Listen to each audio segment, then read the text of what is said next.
Assalamualaikum warahmatullahi wabarakatuh. Di sini kami akan mempresentasikan manajemen basis data dengan studi kasus perusahaan online penjualan peralatan alat sekolah. Sebelum itu, saya akan memperkenalkan anggota kelompok saya. Yang pertama dengan saya sendiri, yaitu Najwa Siti Fadila dengan NIM 230102104. Lalu rekan saya. Perkenalkan, saya Rianti Rahmawidya dengan NIM 230102120. Dan saya Wilna Verita Davina dengan NIM 230102127. Baik, selanjutnya ke materi pertama yang akan dijelaskan oleh saya sendiri, yaitu Najwa Siti Fadila. Di sini adalah latar belakang studi kasus. Toko swalayan adalah toko yang menjual barang-barang kebutuhan sehari-hari dengan sistem pelayanan mandiri. Kata swalayan berasal dari kata swa yang berarti sendiri dan layan yang berarti melayani. Toko atau swalayan merupakan salah satu bentuk usaha yang menyediakan barang dan jasa untuk memenuhi kebutuhan masyarakat. Nah, keberadaan toko dan swalayan telah menjadi bagian penting dalam kehidupan sehari-hari, baik di kawasan perkotaan maupun pedesaan. Di era modern, melacak produk yang dibeli oleh konsumen di sebuah toko sangatlah penting. Hal ini relevan dengan perkembangan teknologi dan meningkatnya ekspektasi konsumen terhadap pengalaman berbelanja yang lebih personal dan efisien. Dengan memanfaatkan teknologi seperti sistem point of sale atau POS dan basis data pelanggan, toko dapat meningkatkan efisien operasional, memahami konsumen lebih baik, dan memberikan layanan yang lebih memuaskan. Pada akhirnya, pelacakan ini membantu toko tidak hanya untuk bertahan, tetapi juga berkembang di tengah persaingan yang semakin ketat. Baik, sekian dari penjelasan saya. Selanjutnya akan dijelaskan oleh rekan saya. Baik, selanjutnya untuk ERD akan dijelaskan oleh saya. Di sini sudah ada entitas customer, entitas order detail, dan entitas produk. Untuk entitas customer, di sini ada customer ID berupa tipe data integer sebagai primary key. Lalu ada nama customer, tipe data varchar sebagai nama pelanggan, kontak, tipe data varchar, yaitu informasi kontak pelanggan, dan email, tipe data varchar, lalu ada alamat dengan tipe data varchar. Lalu ada entitas kedua, yaitu order, di mana order ini tipe datanya integer, dia sebagai primary key. Lalu ada customer, tipe datanya integer sebagai foreign key. Lalu ada tanggal order, tipe datanya date, karena dia berupa tanggal pemesanan. Lalu ada alat pengiriman, yaitu varchar sebagai alamat tujuan pengiriman. Lalu ada total, tipe datanya desimal dengan maksud yaitu total harga pesanan. Lalu ada entitas order detail.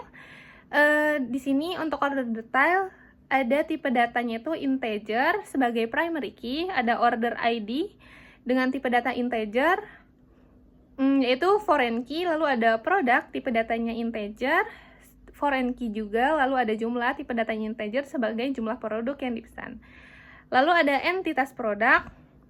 Nah, untuk entitas produk ini dia untuk entitas produk ada produk ID, tipe datanya integer sebagai primary key. Lalu ada nama produk, tipe datanya varchar, yaitu nama produk.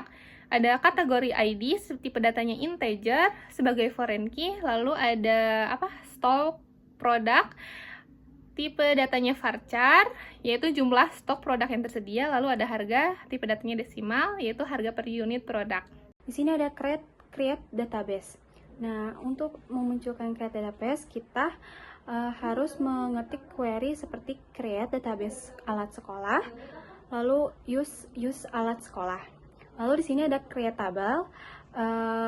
Untuk memunculkan create table itu query-nya seperti insert into produk, lalu ada produk ID, nama produk, lalu kategori ID, harga, stok produk, lalu values. Lalu di sini ada kategori-kategori nama produk yang seperti pensil, buku tulis, penghapus, rautan, tas sekolah. Lalu setelah itu select from product. Baik, di sini ada insert data. Untuk memunculkan insert data, kita perlu mengetik query-nya seperti insert into customer, customer ID, nama customer, kontak, email, alamat.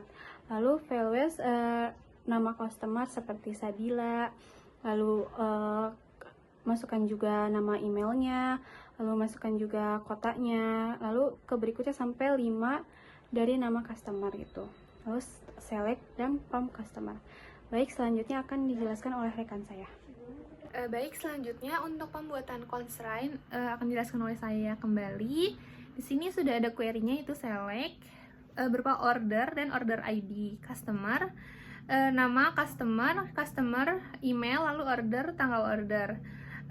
Lalu di sini ada from-nya itu order, lalu menggunakan inner join yaitu customer on order, customer ID sama dengan customer ke customer ID. Nah, di situ udah ada hasil query yang sudah dijalankan, itu berupa tabel ya. Di sini ada order ID, nama customernya ada Sabila, Nadia, Bernika, Nazwa, dan Rianti. Lalu ada email, tanggal order, dan alamat pengiriman, lalu ada totalnya. Selanjutnya, untuk tampilan informasi dari relasi antar tabel join, di sini sudah ada query-nya, dapat dilihat ada select, order, dan order ID, produk, nama produk, terus order detail, jumlah. Di sini ada from-nya itu produk, dan right join-nya menggunakan order detail on product, product ID sama dengan order detail, ada product ID. Terus ada right join lagi yaitu order on order detail, order ID sama dengan orders, order ID. Sini juga sudah ada hasil query yang sudah jalankan, di mana nama produknya ada berupa pensil, buku tulis, penghapus, rautan, tas sekolah, ada jumlah, harga per unit, dan subtotalnya. Nah, untuk tampilan informasi dari relasi antar tabel join yang kedua, ada query, dapat dilihat query-nya. Ada kita select ya, pakai select orders, order ID, lalu order, pakai tanggal order, masukkan customer, pakai nama customer, terus produk, nama produk, terus from-nya itu order detail. Nah, inner join-nya itu pakai orders on order detail, order ID sama dengan order ID. Lalu ada inner join lagi, product on order detail, product ID sama dengan product ID. Nah, sini sudah ada juga hasil query yang sudah dijalankan. Ada tanggal order, nama customernya, nama produk, jumlah, harga per unit, dan total produk. Selanjutnya ada tampilkan informasi menggunakan klausa where, order by, having, penggunaan operator, dan sebagainya. Sini udah ada query-nya, dapat dilihat ada select pakai customer, nama customer, ada count, kita menggunakan count di sini, ada orders, order ID, terus lalu ada as jumlah pesanan, ada sum, orders, total, terus total pembelian, from-nya menggunakan orders, inner join-nya kita menggunakan yang tadi, terus ada group by-nya, terus customer, nama customer, having-nya sum, lalu order total lebih besar daripada 50. Nah, sini sudah ada hasil query yang sudah dijalankan berupa tabel di mana terdapat nama customer, jumlah pesanan, lalu ada total pembelian. Selanjutnya akan dijelaskan oleh rekan saya. Materi selanjutnya akan disampaikan oleh saya, yaitu menampilkan informasi menggunakan fungsi agregat seperti sum, count, AVG, dan lain sebagainya yang dibuat dalam bentuk view. Penjelasannya, average digunakan untuk menghitung rata-rata nilai dari suatu kolom numerik, sum digunakan untuk menjumlahkan seluruh nilai dalam satu kolom tertentu, lalu count digunakan untuk menghitung jumlah baris dalam sebuah tabel. Lalu fungsi agregat ini berguna untuk menganalisis data, terutama dalam menyajikan ringkasan informasi. Lalu di tabel 1, kolom nama kategori berisi jenis produk seperti alat tulis, buku, dan tas. Lalu di kolom rata-rata harga menggunakan fungsi AVG atau harga untuk menghitung rata-rata harga produk masing-masing kategori. Lalu di tabel 2 ada berisi produk individu dengan contoh produk tas sekolah yang memiliki harga 25.000. Ini menunjukkan bagaimana data individual digunakan untuk menghitung nilai agregat dalam tabel pertama. Lalu keempat ada konsep view dalam SQL. Data dalam tabel pertama memungkinkan hasil dari sebuah view dalam database. View ini merupakan tabel virtual yang menyimpan hasil dari sebuah query SQL. Lalu data ini bisa digunakan dalam laporan bisnis untuk memahami tren harga rata-rata per kategori produk, lalu view-nya untuk mempermudah dalam mengakses informasi agregat tanpa harus menjalankan ulang query kompleks setiap saat.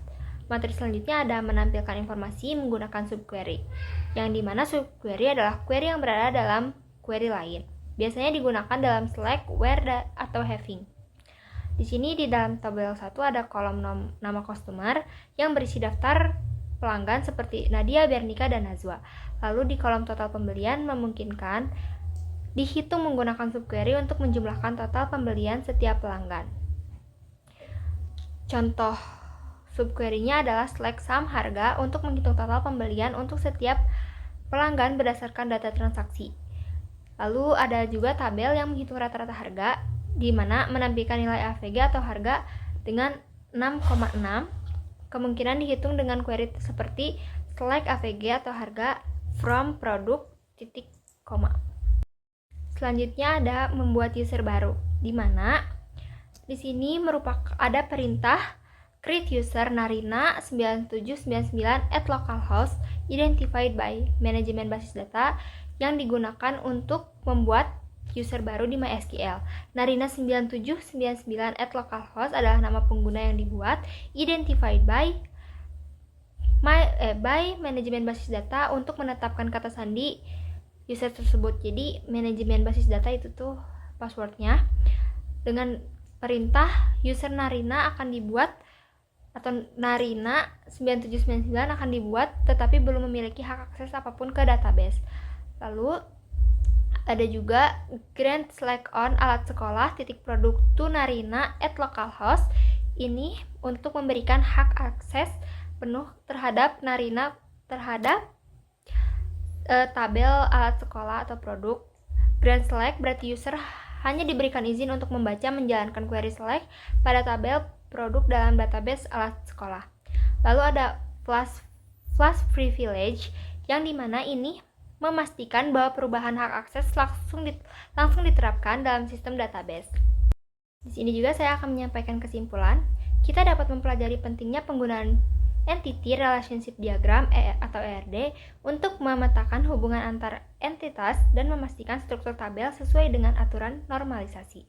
Proses implementasi basis data menggunakan query SQL dan pengaturan constraint seperti primary key dan foreign key serta pengisian data yang mengikuti kaidah relasi antar tabel adalah kunci untuk menjaga integritas data. Penggunaan klausa seperti select, where, join, dan group by dalam operasi query SQL memudahkan penampilan informasi dari berbagai tabel, sementara fungsi agregat seperti sum, count, dan AVG membantu dalam analisis data. Selain itu, pentingnya menjaga keamanan data dengan membuat user dengan hak akses terbatas untuk mencegah operasi insert, update, dan delete yang tidak diinginkan, serta penggunaan view dan subquery untuk menyederhanakan query kompleks dan menampilkan data dengan perhitungan tingkat lanjut. Demikian presentasi dari kelompok kami. Kurang lebihnya mohon maaf. Wassalamualaikum warahmatullahi wabarakatuh.